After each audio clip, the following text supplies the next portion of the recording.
Vou ler uma leitura sobre beneficência e justiça. Tem um capítulo do Evangelho segundo o Espiritismo, no capítulo 11, item 12, que está baseado em Lucas 6:31, que diz assim: E como vós quereis que os homens vos façam, da mesma maneira lhes fazei vós mesmos também. Examinai a beneficência, reflitamos na justiça que a vida nos preceitua ao senso de relações. Sem ela, é possível que os melhores empreendimentos sofram a nódoa de velhas mentiras cronificadas em nome da gentileza.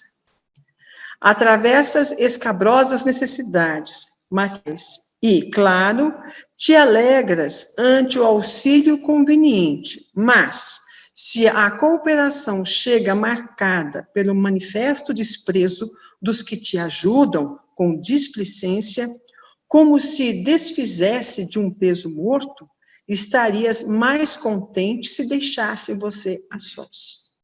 Caíste moralmente ansiando levantar, e rejubilas-te diante do apoio que te surge ao reerguimento. Entretanto, se este concurso aparece tisnado de violências, qual se representasses um fardo de vergonha para os que te supõem reabilitar, sentirias reconhecimento maior se te desconhecessem a luta. Choras nas crises de provação que te fustigam a existência, e regozija-te quando os amigos se dispõem a ouvir-te o coração faminto de solidariedade. Mas, se pretendem consolar-te, repetindo apontamentos forçados, como se fosses para eles um problema que são constrangidos a suportar por questões de etiqueta, mostrarias mais ampla gratidão se te entregasse ao silêncio da própria dor. A justiça faz-nos sentir que o supérfluo de nossa casa é o necessário que falta ao vizinho, que o irmão ignorante, tombado em erro, é alguém que nos pede os braços e que a aflição alheia amanhã poderá ser nossa. Beneficência, por isso, assume o caráter de dever puro e simples. Recomenda-nos a regra áurea: faze aos outros o que desejas te seja feito.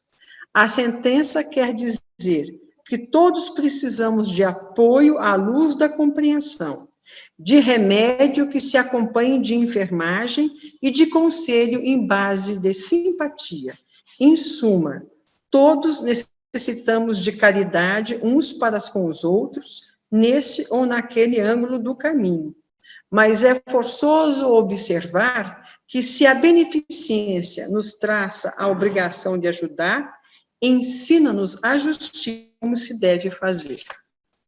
Então, vamos fazer a nossa prece, depois dessa leitura, agradecendo pelo dia de hoje, agradecendo pela presença de vocês, agradecendo pela presença espiritual que nos acompanha aqui em nossos lares, rogando a Jesus as bênçãos, em especial aos nossos irmãos que estão em dificuldade, não importa de que ordem, mas estão sofrendo de alguma maneira.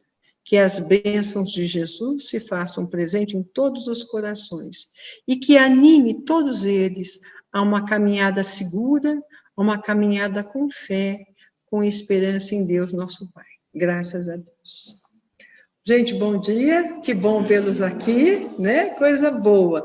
Nós vamos passar, então, a palavra para o Marlon. Bom dia a todos, aos três grupos que nos acompanham, né? O físico, o virtual e o espiritual. Estejamos todos juntos, unidos nessa energia divina. Que Deus nos abençoe. Hoje nós vamos comentar um trecho do Evangelho, no capítulo 26, item 7, que é dar de graça, restisse. Especificamente a parte da mediunidade gratuita. Na época de Jesus, toda a humanidade, nós temos e tínhamos pessoas que auxiliavam, abre aspas, o próximo, por conta do seu poder que ele recebia para poder tratar as pessoas, para poder curar as pessoas, ouvir as pessoas, perceber o que as pessoas faziam, o que as pessoas queriam, o que as pessoas desejavam, e tentar auxiliá-los a conseguir o que eles desejavam. Muitas vezes até a cura. E elas cobravam por isso. Quem não se lembra, por exemplo, do caso da Plotina, né? Lá 50 anos depois, não sei se vocês conhecem bem a história, e que ela era muito poderosa, ela tinha uma mediunidade fabulosa. A pessoa chegava perto dela, já conhecia o passado todo daquela pessoa, e já conversava com ela o que ela precisava, e auxiliava no que ela necessitava. E por conta disso, ela recebia. E Jesus, quando chegou à Terra, ele fazia o bem automaticamente, ajudava, colaborava, servia, curava, tratava, e nunca cobrou absolutamente nada. E ele falava isso para os seus discípulos. Dai de graça aquilo que vocês receberam de graça. Ele falava relacionado a quê? A uma coisa chamada mediunidade. Todo mundo aqui sabe exatamente o que é mediunidade? Mediunidade é a faculdade pela qual estabelece as relações entre os homens e os espíritos. Aqueles que estão no plano espiritual e aqueles que estão encarnados. É uma faculdade que nós encarnados temos. Ah, mas só nós temos mediunidade? Não, os desencarnados também têm mediunidade. Só que de planos diferentes, de planos distintos. Mas nós encarnados somos médiuns, que nos relacionamos com o plano dos espíritos. É um meio de comunicação entre o mundo espiritual e o mundo material. O meio somos nós. Esse corpo físico na qual se mantém a relação com o outro plano. É uma faculdade ou aptidão que nós temos. Assim, nós quem? Todos temos mediunidade? Sim. Alguns mais apuradas, outros menos apuradas. Alguns mais ostensivas, outros menos ostensivas. Aí como é que se dá isso? Nós vamos falar aqui agora. Mas todos nós temos, em um grau maior ou um grau menor, a mediunidade. Então, aquele que tem mediunidade é chamado de médium ou meio.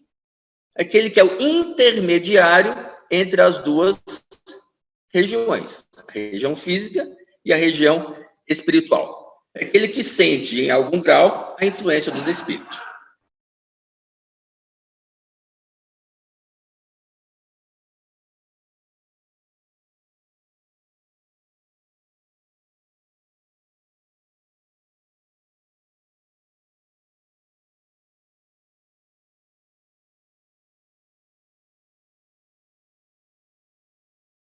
Alguém aqui já sentiu influência dos espíritos? De alguma forma? Sim, né? Às vezes a gente até não percebe, mas eles nos influenciam muito mais do que nós imaginamos.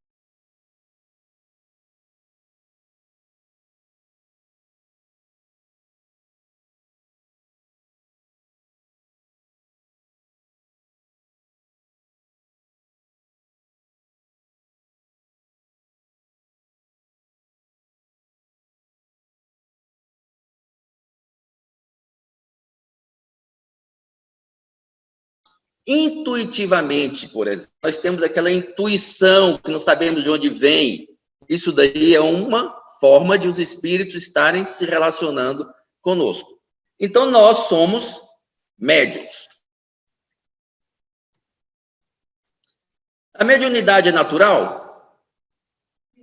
Sim, ela é absolutamente natural. Nós nascemos com a mediunidade. Nós nascemos médiuns. Por quê? Porque antes de nós nascermos, nós somos espíritos. Nós viemos do mundo espiritual para o campo físico e ao aqui ingressarmos na matéria, nós temos essa relação com o plano físico. Nós nunca deixamos de nos relacionar com o plano físico. Muitas pessoas dizem assim, poxa vida, mas eu acho que a mediunidade é dolorosa. Às vezes é. A mediunidade não é doença, absolutamente ela não é uma doença. A mediunidade não produz loucura, aí aqui eu vou abrir uma aspas, a não ser que nós utilizemos a mediunidade de forma incorreta. Ela pode sim produzir em nós danos, podem chegar até cura, mas a mediunidade sã, ela não produz absolutamente nenhum dano ao médium. A mediunidade não nos leva à obsessão, pode ser ao contrário, nós podemos estar no processo obsessivo e chegarmos com a mediunidade e, em função disso, tratar aquele processo obsessivo que nós tínhamos. O que é obsessão? Obsessão é o poder que uma entidade espiritual tem sobre a entidade ou o corpo daquele que está encarnado, sem que ele possa definir isso daí com a sua vontade. Então, tem aquele tipo de obsessão. Tem obsessão do espírito para o encarnado, tem obsessão do encarnado para o encarnado, do encarnado para o desencarnado e dos desencarnados, um com o outro. Mas a mediunidade não nos leva à obsessão. A mediunidade nos leva à perturbação? Não, a mediunidade não. Mas nós podemos, às vezes, estar perturbados por uma questão de não tratarmos ou cuidarmos adequadamente da nossa mediunidade. Então, nós podemos ser perturbados por conta da nossa mediunidade não cuidada. E a pergunta é a seguinte: é aconselhável nós praticarmos a mediunidade? O que vocês acham? Somos todos médiuns, de uma ou de outra forma. É aconselhável que nós pratiquemos a mediunidade? Sim, sim, sem dúvida alguma. Por quê? Porque ela traz tanto para nós, quanto para os espíritos, grandiosos benefícios. E que benefícios são esses? Benefícios de tratamento, benefícios de aprendizagem, benefícios de aconselhamento, benefícios de correção de rumo, tanto para nós como para os desencarnados. Quem traduz a mediunidade beneficamente tem sempre a proteção dos bons espíritos. Os bons espíritos estão sempre nos auxiliando, nos protegendo. A mediunidade, ela pode resgatar os débitos do passado. Por quê? Porque nós estamos a serviço do bem, a serviço daqueles que estão necessitando, a serviço daqueles que precisam de auxílio, que precisam de ajuda. E por conta desse nosso desprendimento, que a mediunidade não é nada mais, nada menos do que um projeto de amor ao próximo. E quando nós fazemos isso, nós estamos resgatando, muitas vezes, os débitos que nós criamos no passado, até com aqueles que no passado estiveram conosco e que nós estaremos com eles nesse processo de tratamento da mediunidade. A mediunidade acelera o progresso moral. Por quê? Porque nós estamos no trabalho em benefício do próximo. E Paulo falava o seguinte, não sei se vocês...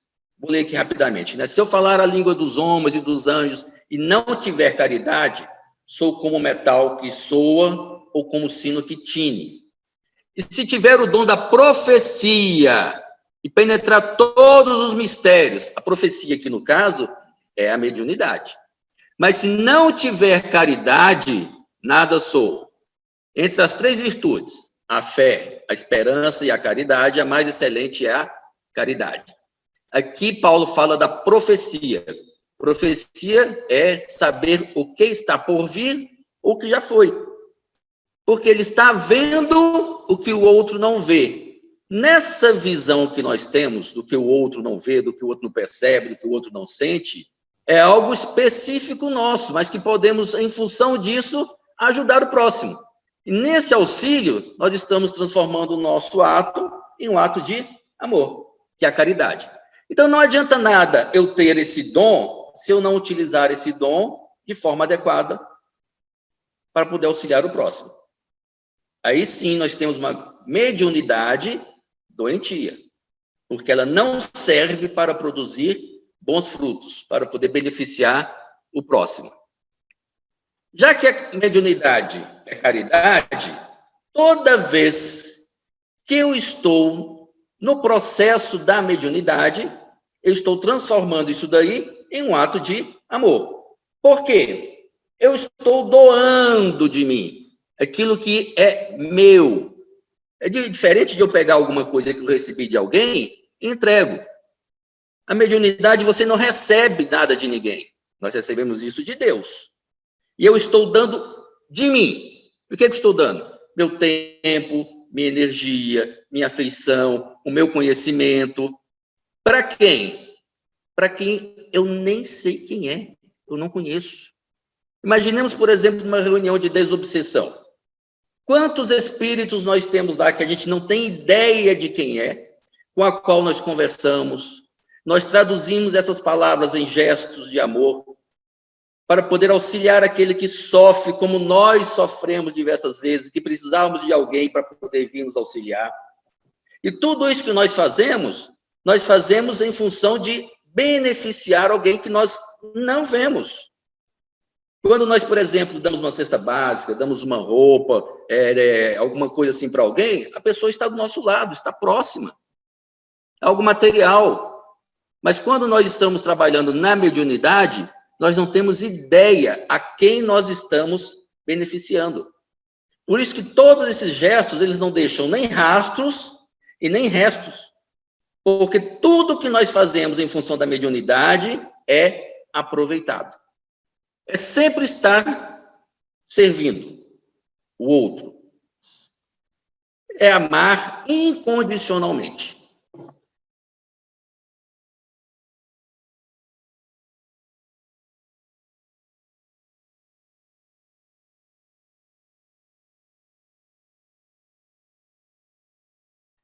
Aí a gente começa a pensar assim, os médiuns que nós conhecemos são médiuns maravilhosos, né? Tem que pegar aqui o Divaldo, o Chico, por exemplo, que ele vivia em mediunidade o tempo inteiro. Ou então Jesus, que era o médium de Deus, né? Jesus, lá em Mateus, falou o seguinte: curai os enfermos, limpai os leprosos, ressuscitai os mortos, expulsai os demônios, e tudo isso que fizerdes, dai de graça. Jesus cobrou alguma coisa de alguém? Nunca. E nós, curiosamente, aqui aludindo ao que nós estamos estudando, né? Ontem, qual foi a frase inteira? Que não leve, quando sairdes, não leve alforge, não leve sandália, não leve cajado. Por quê? Porque o que você vai fazer vem de você. O que você vai dar é seu. E a mediunidade é nossa, absolutamente nossa. Ninguém está trazendo ela para mim. Eu não consigo, por exemplo, pegar a mediunidade de alguém e dividir. Imaginemos aqui uma médium fantástica que é a Mônica, né? Não tem como. Me dá um pouquinho da sua mediunidade aí para que eu possa ajudar o próximo, para que eu possa fazer algo pelo outro. Não tem isso. É nosso. E quando nós fazemos isso, é uma atitude absolutamente pessoal, no sentido de dar, e impessoal na relação com aquele que nós estamos trabalhando. E todos que traduzem a mediunidade com amor, são discípulos de Jesus. Por quê? Porque nós estamos seguindo absolutamente aquilo que ele nos deu.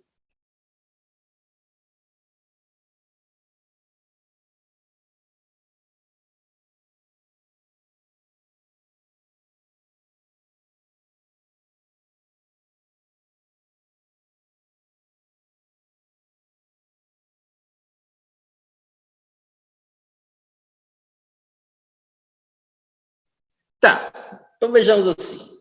Uma vez que eu sei disso, mas não levo isso em consideração.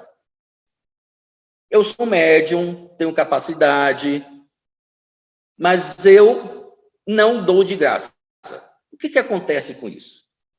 O que será que faz conosco, com aquele com os quais nós estamos trabalhando, esse processo digamos assim, não vou dizer errado, não vou dizer inconveniente, né? Nós conhecemos muitas coisas, por exemplo, daqueles que utilizaram a mediunidade de uma forma incorreta. Lá atrás eu falei da loucura. É possível que isso aconteça? Sim. Porque se eu, por exemplo, usar a mediunidade para o mal, porque a mediunidade é a minha relação com o plano espiritual. Eu abro o meu campo e, através do meu pensamento, das energias que eu tenho, da minha mente, eu abro esse campo na sintonia com aquele grupo espiritual que está ao meu redor. Se eu me sintonizar com espíritos, digamos assim, ignorantes, é com eles que eu vou estar realizando o meu processo de mediunidade. Imaginemos, então, alguém que é muito mal. Quando eu abro a minha energia psíquica, eu trago para perto de mim espíritos que têm energias exatamente iguais às minhas. Isso aí é processo mediúnico. Eu posso até não estar fazendo uma relação direta com o espírito, como o processo de desobsessão, ou conversando, ou vendo, ou falando com os espíritos, ouvindo os espíritos, mas através da sintonia, eles podem me induzir a situações para que eu possa agir nessas situações. Eu briguei com a minha esposa. Estou com o coração apertado. Só que, ao invés de eu pedir perdão, eu estou o tempo inteiro alimentando aqui uma energia negativa. Um companheiro espiritual vem comigo e fala assim, é isso aí, cara. Pode ser um amigo meu ou um amiguinho dela. É isso aí, cara, vamos lá. E começa a incitar o meu pensamento e as minhas energias contrárias à minha relação profícua com a pessoa que eu amo. Isso daí é parte de um processo mediúnico. Por quê? Porque eu estou mantendo a minha relação com o plano espiritual. Eu não preciso estar na mesa mediúnica para poder ser médium. Eu não preciso estar no processo de desobsessão para poder ser médium. Eu não preciso estar no processo de cura para poder ser médium. Mas, a hora que eu penso, essas minhas energias serão captadas por alguém no plano espiritual, e de acordo com essa sintonia, eu vou receber os pensamentos, e esses pensamentos podem se traduzir em ações. Por isso que às vezes a gente pensa assim, pô, mas não fui eu que pensei isso. Isso não foi ideia minha. Por quê? Porque eu recebi isso do outro plano. Se eu fico equilibrado, e como diz Jesus, a oração nos equilibra, se eu fico equilibrado, as minhas energias serão sempre equilibradas. Então, as minhas ações serão equilibradas, inclusive com o auxílio daqueles que estão do outro lado. Se eu penso que o meu desequilíbrio está se acomodando, está chegando, estou cansado, estou perturbado, eu procuro me equilibrar novamente. Oremos, meditemos, mudemos a energia do nosso coração, mudemos a energia do nosso pensamento, tira aquela energia que está nos atrapalhando, nos incomodando, para poder transferir para uma energia melhor, uma energia positiva. E a hora que essa energia ruim sai, eu posso trazer energias positivas. E os espíritos do bem vão vir me auxiliar. Vão sentir a minha vontade de melhorar, a minha vontade de mudar, a minha vontade de sair daquele momento desagradável para um momento melhor. E eles vão me auxiliar. Isso também é mediunidade. É a minha relação com o plano espiritual. Eu não preciso ser médium ostensivo para dizer, eu sou médium. Nós estamos o tempo inteiro com o plano espiritual. Mas aquilo que nós estamos recebendo, nós podemos doar. Imaginemos, então, se eu estou com um pensamento ruim, eu estarei fazendo coisas agradáveis. Mas se eu estou com um pensamento bom, energias boas, sintonias boas, eu vou estar o tempo inteiro com pensamentos e ações positivas. Quando Deus coloca à minha frente alguma coisa ou alguém para o qual precisa de ajuda, eu posso utilizar essa minha energia positiva para poder auxiliar. Alguém que vem, por exemplo, conversar, pedir ajuda, um conselho, alguém que está doente, que eu vou ao hospital para poder fazer uma visita. O hospital, às vezes, nós temos um ambiente um tanto quanto conturbado no plano espiritual, né? Há espíritos que ficam lá tentando se aproveitar das energias psíquicas desagradáveis das pessoas que estão doentes, mas há outros espíritos muito bons que estão lá para poder auxiliar. Quando eu vou ao hospital visitar alguém, e eu me coloco numa prece pedindo ajuda do plano espiritual, eu levo energias positivas. E ao estar com alguém, se eu colocar a mão e fizer uma prece, eu estou aí fazendo um processo mediúnico. O passe é um processo mediúnico, em que eu estou transferindo energias do plano espiritual como mediador àquele que está recebendo de mim essas energias. Então, cabe a mim identificar o que eu quero e de que forma eu vou utilizar isso daí. É que eu recebi de graça e vou dar de graça. A mediunidade tem funções. A primeira delas é servir a causa divina. Manter o nosso padrão elevado, o nosso equilíbrio elevado, mas só conseguimos isso através de duas coisas: oração e vigilância. Já imaginaram, se nós formos para uma reunião mediúnica em absoluto desequilíbrio? Eu vinha para cá, o sinal fechou, alguém veio, me xingou, eu perdi a estribeira, falei mal com o cara e vim para... Olha só, eu estou em completo desequilíbrio, fui invigilante. Venho para a minha reunião em desequilíbrio. Que tipo de energia eu vou estar passando? Uma energia ruim. Nesse caso, há duas possibilidades. Uma delas, que inclusive acontece muito, por favor, Mônica, se tiver errado, me corrija, é que aquele médium pode estar isolado. Ele está tão desequilibrado que, se ele ficar naquela energia, ele vai atrapalhar o grupo. Então, o plano espiritual isola aquele médium para que ele não perturbe a energia que já está equilibrada da equipe. Ou ele vai ser tratado antes de começar o trabalho. Alguém vai conversar com ele: olha, você não está bem, vamos reequilibrar, vamos fazer uma oração, sermos mais vigilantes. Mas isso é o tempo inteiro. É fácil? Não, mas está lá, orai e vigiai. Todo tempo nós estamos sendo bombardeados pelo plano espiritual. Se eu for invigilante, que tipo de energia eu vou estar recebendo? Então, essa energia tem que estar sempre positiva. Manter o equilíbrio dos meus pensamentos. Oração e vigilância. Para isso, nós precisamos estar unidos aos espíritos superiores. No caso específico da mediunidade ostensiva, que existem várias, certa vez me perguntaram por que é necessário que o espírito incorpore para que ele possa ser atendido. Ele está no plano espiritual. Por que os espíritos superiores no plano espiritual não atendem ele? Os espíritos lá estão vendo exatamente o que ele tem, o que ele precisa, o que está acontecendo. Por que é necessário que ele, no plano espiritual, venha até nós, em algum momento, incorpore, para que ele possa ser atendido? Alguém tem ideia? Não é fácil fazer isso lá do outro lado?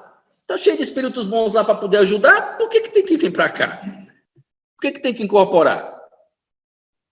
A energia do corpo físico, a energia da matéria é necessária para que ele se reconheça naquela dificuldade, naquele problema. Primeiro.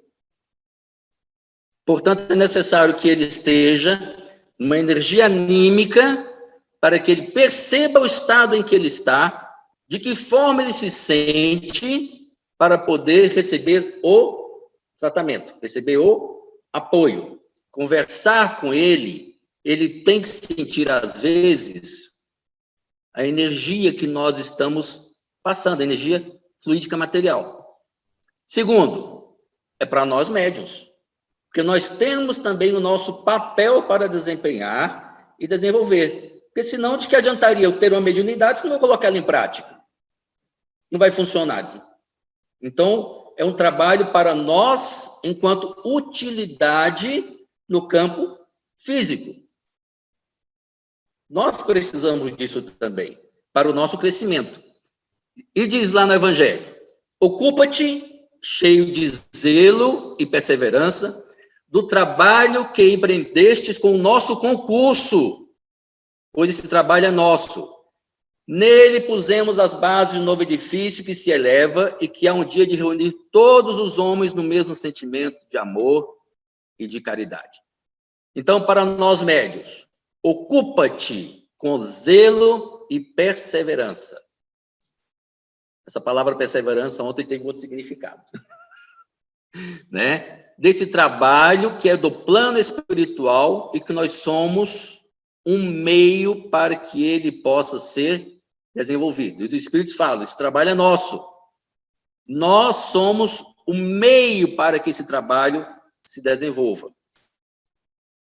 Nós somos aquele espaço no qual o plano espiritual está usando para beneficiar o próximo, auxiliar o próximo, para que todos nós um dia sejamos unidos no amor e na caridade.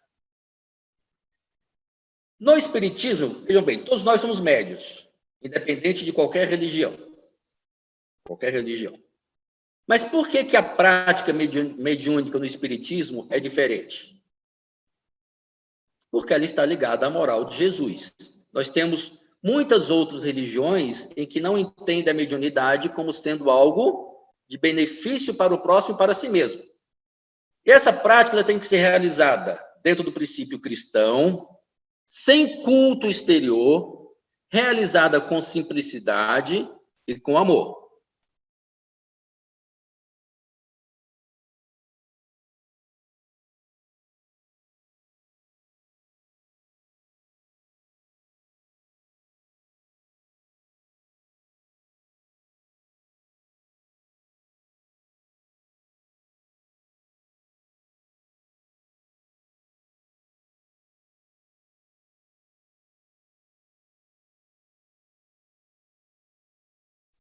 Evidentemente que a gente não vai fazer crítica nenhuma, mas existem religiões que fazem uma série de peripécias em função do trabalho mediúnico.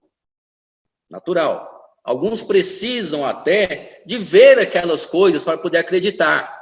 Né? Sai daqui, espíritos, eu que tal. E a pessoa cai, não importa. Está fazendo, está ajudando? Porque todo início, às vezes, ele pegar um termo aqui que talvez não seja o ideal, mas ele é um pouco fantasioso. Nós, quando somos crianças, por exemplo, a gente gosta de coisas coloridas, festivas, que nos atraem a atenção. À medida que nós vamos nos amadurecendo, nós queremos coisas mais simples, coisas mais tranquilas. O Espiritismo ele traz exatamente isso. A mediunidade dentro do Espiritismo ela é absolutamente simples. Não existe nenhum culto exterior, absolutamente nada. Não existe nenhuma relação de adoração aos espíritos, seja eles quais forem. Certa oportunidade, em um centro espírita que eu participava, uma vez um médico falou assim, olha, gente, André Luiz está aqui. Olha, que legal, né? Uma reunião mediúnica que a gente estava... André Luiz está aqui, poxa vida. André Luiz, nada contra, né? E o dialogador começou, então, a conversar, bom dia, como é que vai, tudo bem, e tal. E aí, na conversa, identificou-se que era outro André Luiz. Só que o orgulho do médium, aqui com todo respeito, fala assim, poxa vida, eu estou incorporando André Luiz. Olha que emoção. Imaginem só, né? Então, a gente tem que ser extremamente simples, sem esse culto àqueles espíritos que são superiores a nós. Que eles vêm com toda a simplicidade, com todo o amor para nos auxiliar. Mas, às vezes, o nosso orgulho, a nossa vaidade, é que atrapalha um pouco esse processo, né? E ela só pode ser exercida nas bases da doutrina espírita dentro da moral cristã, que é com amor ao próximo, absolutamente com amor ao próximo. Naquela frase, fora da caridade não há salvação. Assim como nós damos alguma coisa a alguém, nós damos também de nós. E a mediunidade é exatamente isso daí. Então, todos nós, como médiuns, vamos lembrar de Jesus, que fora da caridade não há salvação. E o que nós temos é para servir com amor ao próximo, mesmo aqueles que nós não vemos, mesmo aqueles que nós não enxergamos. E Allan Kardec, para poder encerrar, no Evangelho segundo o Espiritismo, disse: a mediunidade é coisa santa e deve ser praticada santamente, vírgula, religiosamente. Religiosamente. Dentro da religião cristã, que é o amor de Jesus em benefício do próximo. Para poder fechar, seria mais ou menos isso daí. E se alguém tiver alguma pergunta, alguma dúvida, algum questionamento, tem a Mônica, tem o Daniel, tem o Renato. A mediunidade não é exclusividade do Espiritismo. Mediunidade sempre houve e sempre haverá. Se a mediunidade é um processo da relação de quem está encarnado com o plano espiritual, nós estamos encarnados em todos os países, em todas as cidades, em todas as religiões, em todas as classes sociais, em qualquer situação, em qualquer circunstância. Então, todas as religiões têm os seus médiuns. Eu imagino, por exemplo, um padre em uma determinada paróquia, que o cara é maravilhoso. A gente ouve a missa dele e fica assim, fantasiado, né? Porque ele fala com tanto amor, com tanta dedicação, com tanto zelo, que sem dúvida alguma ele está intuído. Essa intuição é o amigo espiritual que está utilizando ele como médium para aqueles que estão ouvindo. Isso acontece em todas as religiões. Em todas as religiões. Não é privilégio da religião espírita ou da doutrina espírita. Graças a Deus. Tá, sim. Lá atrás eu falei que mediunidade não nos leva à loucura. A mediunidade em si nos leva à loucura. O Daniel perguntou como é que funciona a mediunidade e a obsessão, porque às vezes nós podemos entender que eu posso estar num processo obsessivo quando é apenas a mediunidade. O que é a obsessão? A obsessão é o poder de um espírito sobre outro. Pode ser encarnado, pode ser desencarnado, contra a sua vontade. Às vezes a gente tem uma obsessão simples, às vezes tem uma obsessão mais complexa, pode ser a possessão, a subjugação, mas imaginemos a obsessão simples, aquela que eu não tenho controle direto dos meus pensamentos, eu sofro, eu posso estar no estágio de depressão, isso pode ser um processo obsessivo, em que tem uma ligação de um companheiro espiritual a mim. Isso é obsessão. A mediunidade, ela é a minha relação com o plano espiritual. Eu tenho poderes, digamos assim, de vidência, audição, eu ouço coisas que eu não sei o que é, eu vejo coisas que eu não consigo interagir, não consigo perceber o que é. Isso daí é um processo mediúnico não cuidado, não aprimorado. Quando eu começo a estudar a mediunidade, vejo como ela funciona, eu vejo que essa minha relação com o plano espiritual ela pode ser aprimorada.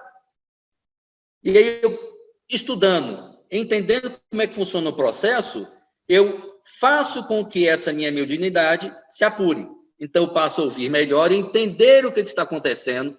Como eu sou um meio, os espíritos me usam como meio para poder chegar a algum objetivo, a algum fim. Pode ser falar com as pessoas, pode ser traduzir uma informação, pode ser cura, pode ser auxiliar o próximo ou para mim mesmo, mas isso aí não significa obrigatoriamente que eu esteja no processo obsessivo. Apenas não estou entendendo de forma correta o que está acontecendo comigo naquele momento. A obsessão é quase que um processo de controle, quando alguém me controla o meu pensamento, controla as minhas forças, e eu não consigo sair dela. O processo obsessivo necessita de tratamento, e que pode ser, inclusive, o tratamento mediúnico. Mas não obrigatoriamente as duas coisas estão juntas. A gente tem que perceber como é que isso funciona. O atendimento fraterno da casa aqui ajuda muito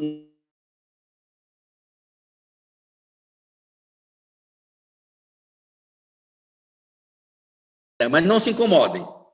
Mesmo que seja obsessão, abre aspas, há cura. Há cura. Isso daí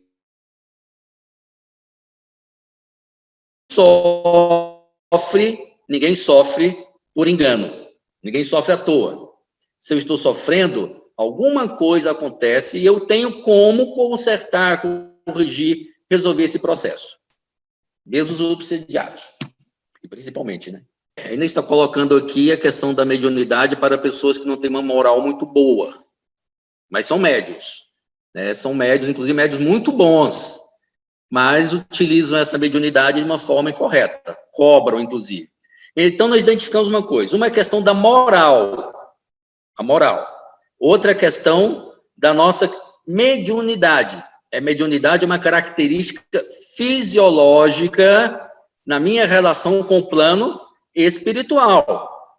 Com o plano espiritual. Obrigatoriamente tem que ter uma coisa com a outra? Não.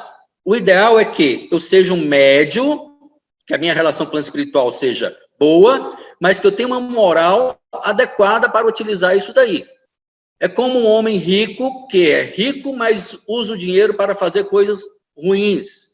É como eu ter uma faca, ao invés de pegar a faca para poder cortar um pão e passar manteiga, eu utilizo para machucar alguém. Então, Deus nos dá, sim, essa capacidade mediúnica, mas não significa que todo médium tem uma moral ilibada. Ele pode ter uma moral desajustada. Isso, para ele, pode ser penalização. Ele vai ter que aprender a lidar com isso. Muitas vezes ele vai sofrer com isso. Por quê? Porque eu tenho que ter a ação daquilo que Deus me deu para o bem, para a caridade, para servir ao próximo. Se eu não faço isso, certamente, no futuro, eu vou estar sendo responsabilizado por utilizar aquilo de forma incorreta.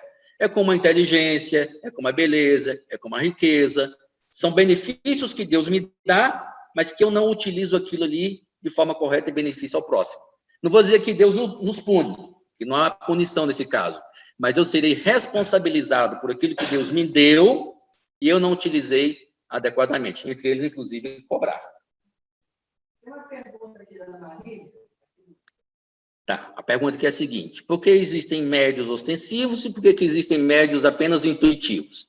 Aqueles médios que dão passividade, aqueles médios que veem, aqueles médios que ouvem, aqueles médios de cura, e outros que apenas sentem a presença de um espírito, intuitivamente percebe o que está acontecendo. Bom, isso aí existe um grau de processo de conhecimento e de utilização da mediunidade. Pode ser que numa vida anterior eu tenha até vindo com a mediunidade mais ostensiva, mas eu não soube utilizá-la adequadamente. Então, numa próxima vida, ela me foi tirada, me foi rebaixada. Outros podem ter a mediunidade ostensiva por uma questão de trabalho, de utilização, de fortalecimento do seu processo reencarnatório. Imaginemos, por exemplo, se todos nós víssemos os espíritos. Como é que funcionaria isso? Se todos nós fôssemos médicos, se todos nós fôssemos advogados, não teríamos cozinheiro, não teríamos motorista.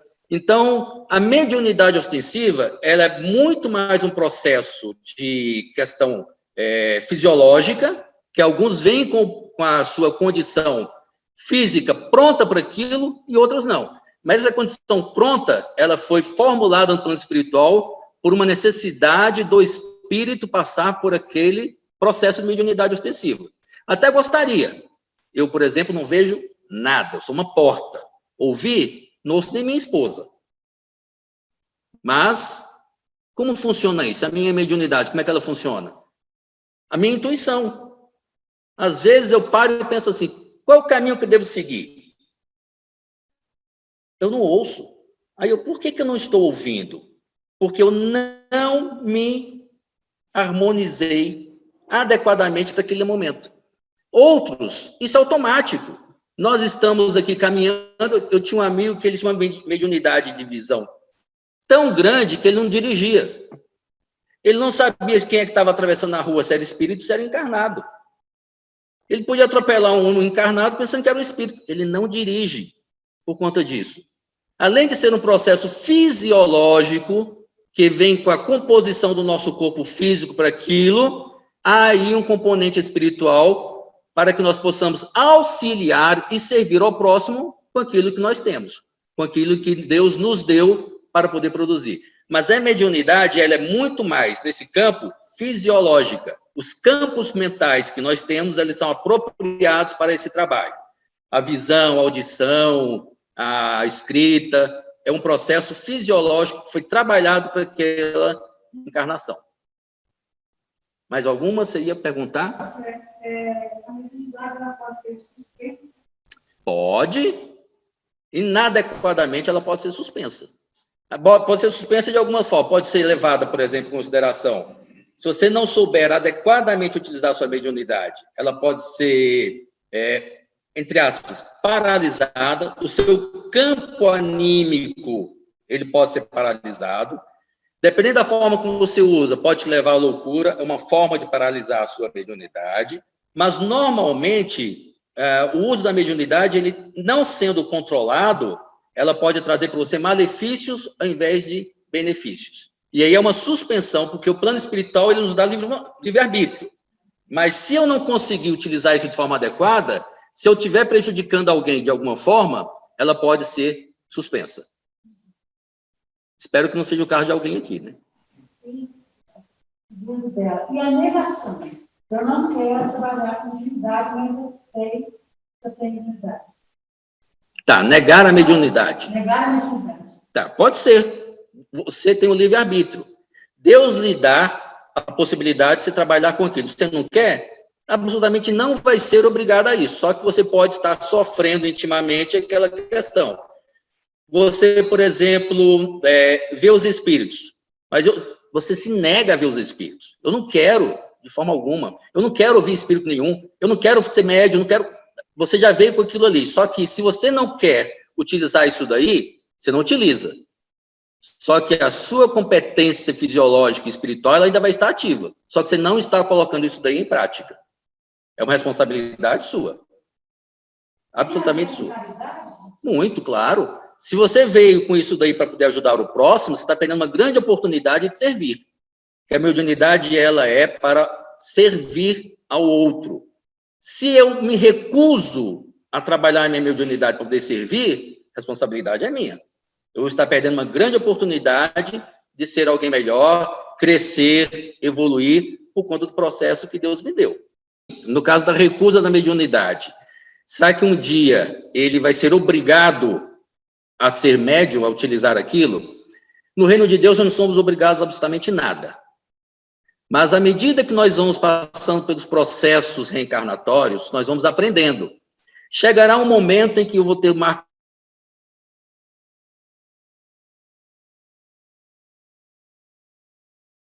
Não ser da mesma forma como foram anteriormente, mas eu tomei consciência de que aquilo ali era bom para mim e que eu precisava utilizar aquilo. Eu peço a Deus a oportunidade para voltar como médium e usar adequadamente a mediunidade. A gente recusa até o momento em que a gente não tem consciência.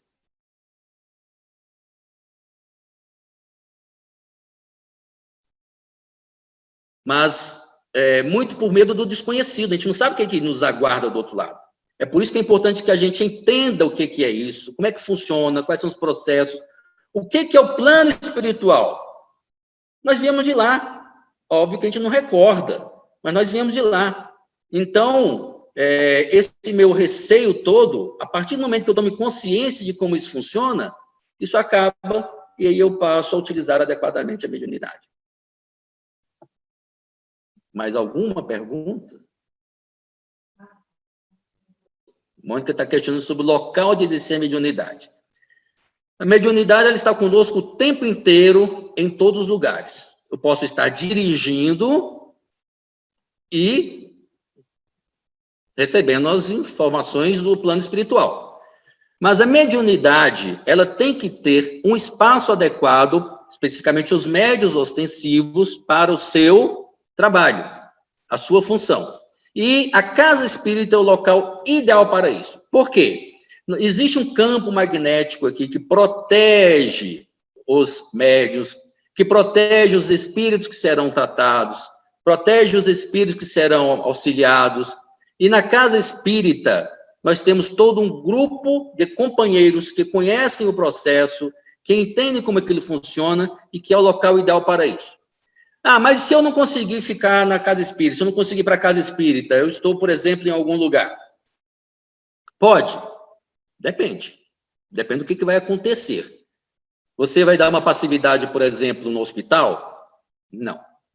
Não faça isso. Preferível que não. Mas você está no Evangelho do Lar. Vai dar uma passividade? Depende. Quem que é? Como é que vai ser feito isso? Então, tem que ter muito cuidado de como é que isso vai ocorrer. E o médium, para que ele possa dar a passividade, ele tem que saber como fazer isso daí. É para isso que vem o estudo, o treinamento na casa espírita.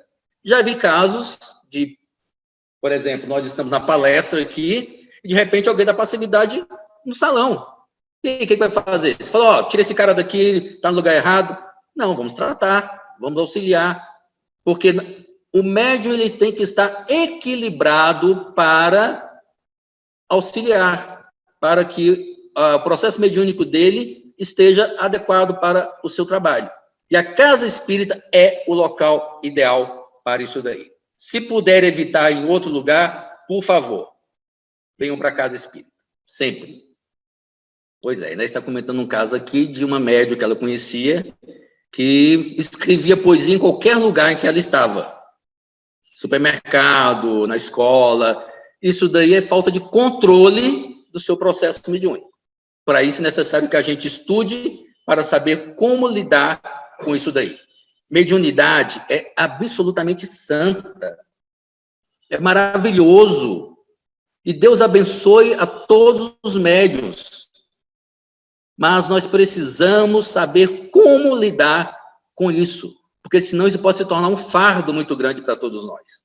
Muito grande. Então, venha para a casa espírita. Está com dúvida?